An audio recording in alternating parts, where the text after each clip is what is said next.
Maraknya kasus bullying atau tindak penindasan yang Video terjadi di bullying atau lingkungan pendidikan perundungan yang sekolah dilakukan oleh sejumlah remaja SMP putri negeri di Malang, Jawa Timur yang diduga menjadi korban Pada kasus perundungan ini teman dengan sekolahnya memanggil sejumlah pihak Bullying pihak merupakan sekolah para ekspresi remaja menyimpang pada anak dalam upaya pencarian jati diri, peran pendidikan di keluarga dan sekolah sangat bullying atau diperlukan sebagai perundungan. penyeimbang.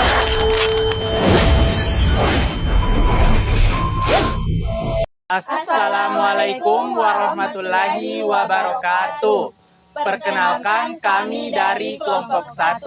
Hari ini kami akan melakukan wawancara terhadap siswa-siswi SMA Negeri 6 Bone mengenai perilaku bullying. Yuk simak videonya.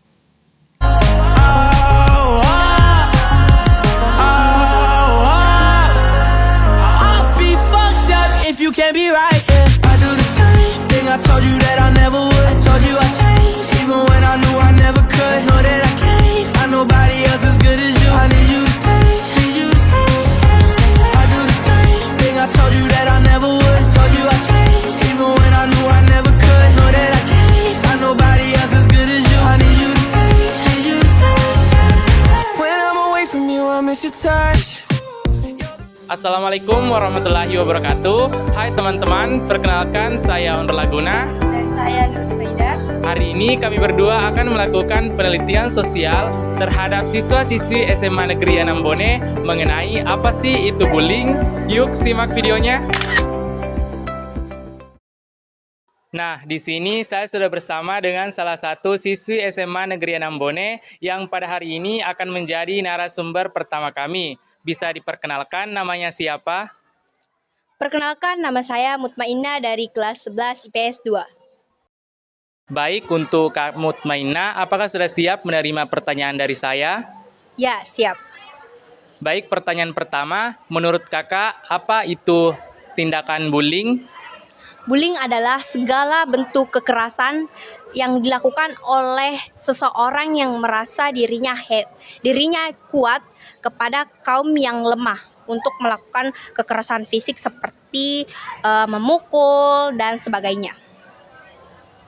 Baik, selanjutnya pertanyaan kedua, apa saja jenis-jenis bullying yang kakak ketahui? Nah, jenis-jenis bullying yang saya ketahui yang pertama adalah bullying kekerasan fisik, bullying yang verbal dan emosional. Baik, pertanyaan terakhir, apakah tindakan yang dilakukan untuk menghindari bullying? Tindakan yang akan saya lakukan dalam menghindari tindakan bullying yang pertama adalah menjalin persahabatan baik dengan sesama serta meningkatkan prestasi. Baik, itulah tadi hasil wawancara yang telah saya lakukan dengan Kak Mutmainah dari kelas 11 IPS 2. Selanjutnya kita akan beralih ke narasumber kedua. Nah, di sini saya sudah bersama dengan narasumber kedua kita. Bisa diperkenalkan namanya siapa? Nama saya Nisawati dari kelas 11 IPS 2. Baik, untuk Kak Nisawati, apakah sudah siap menerima pertanyaan dari saya? Insya Allah siap.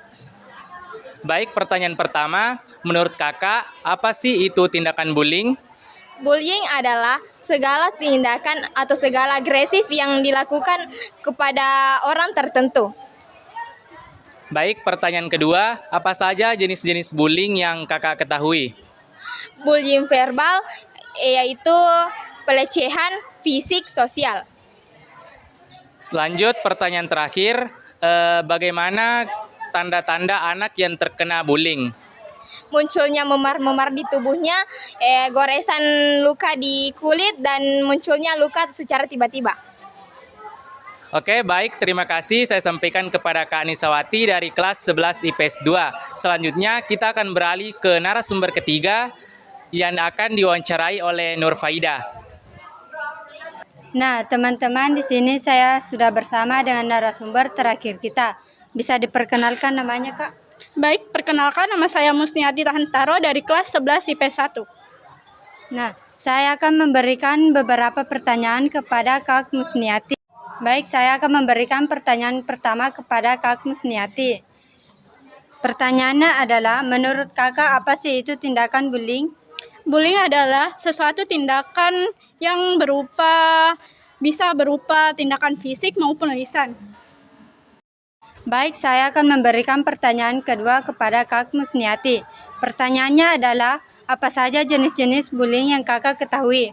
Yang saya ketahui tentang bullying, yang pertama bisa dilakukan secara fisik, biasa dilakukan oleh sekelompok orang, dan yang kedua bisa dilakukan secara lisan.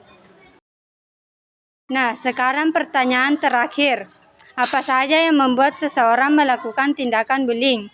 Biasanya seseorang melakukan tindakan bullying karena pengaruh dari lingkungan, bisa juga pengaruh dari orang tua, dan juga bisa karena melihat seseorang itu pendiam. Nah, terima kasih kepada Kak Musniati yang telah menjawab beberapa pertanyaan dari saya. Sekian dan terima kasih. Assalamualaikum warahmatullahi wabarakatuh. Baik, itulah tadi hasil wawancara yang telah kami lakukan terhadap siswa-siswi SMA Negeri 6 Bone mengenai perilaku bullying. Sekian dan terima kasih. Assalamualaikum warahmatullahi wabarakatuh. Pasti kalian pernah ya mendengar kasus bullying, baik yang sedang viral di media sosial atau bahkan di sekolah kalian sendiri. Dalam bahasa Indonesia, bullying disebut dengan perundungan. Apa itu bullying? Bullying adalah tindakan yang secara sengaja dan berulang-ulang dengan tujuan untuk merendahkan, merugikan, atau menyakiti orang lain. Pelaku dan korban bullying biasanya memiliki ketimpangan posisi, di mana pelaku yang lebih kuasa atau lebih kuat membuli korban yang lebih lemah atau tidak berdaya. Siapa saja yang rentan menjadi korban bullying? Seseorang yang terlihat paling berbeda di antara orang-orang di sekitarnya umumnya lebih rentan menjadi korban bullying. Hal ini dapat dikaitkan pada 1. Kondisi fisik. Misalnya, anak berkebutuhan khusus, terlalu kurus atau gemuk, warna kulit, bentuk rambut, atau penampilan yang berbeda, dianggap cantik atau jelek. 2. Kepribadian. Misalnya, suka menyendiri, pemalu, atau kurang percaya diri. 3. Kondisi akademik. Misalnya, dianggap paling bodoh atau paling pintar. 4. Status ekonomi atau sosial. Misalnya, paling miskin, paling kaya, atau paling populer. Dan 5. Termasuk golongan minoritas. Misalnya, berbeda etnik, budaya, bahasa, maupun agama. Sementara itu, penyebab seseorang menjadi pelaku bullying pun bermacam-macam. Di antaranya, pernah menjadi korban bullying dan merasa ingin balas dendam, merasa iri, kalah saing, atau marah dengan korban, kurang mendapatkan perhatian atau kasih sayang dari keluarga agar dapat diterima dalam grup atau kelompok tertentu, atau belum terbiasa menerima perbedaan di sekitarnya. Korban dari bullying dapat menjadi minder, kehilangan kepercayaan diri, atau trauma sehingga cenderung menarik diri dari pergaulan atau kesulitan berinteraksi dengan orang lain. Sebagai pelajar Pancasila, yuk stop bullying di lingkungan sekolah. Jangan menjadi pelaku bullying karena itu hanya merugikan dirimu sendiri. Coba pikirkan jika kalian yang menjadi korbannya. Bagaimana rasanya? Pasti nggak enak kan? Jika kamu menjadi korban ataupun saksi bullying, jangan takut untuk melapor kepada guru ataupun orang tua ya. Dengan begitu, kamu akan mendapatkan bantuan dan bullying dapat dihentikan. Bullying tidak pernah menjadi pertanda kekuatan, tetapi sebaliknya menunjukkan ketidakmampuan untuk menghormati seseorang. Ketika kamu melihat seseorang menjadi korban bullying, janganlah berdiam diri. Jadilah suara yang berani dan berdirilah bersama melawan kejahatan itu. Bullying adalah tindakan kelemahan, bukan kekuatan. Jika kamu kuat, gunakan kekuatanmu untuk melindungi dan mengangkat orang lain. Setiap tindakan kecil dapat membuat perbedaan besar. Jadi, jadilah orang yang berbuat baik dan hentikan siklus bullying.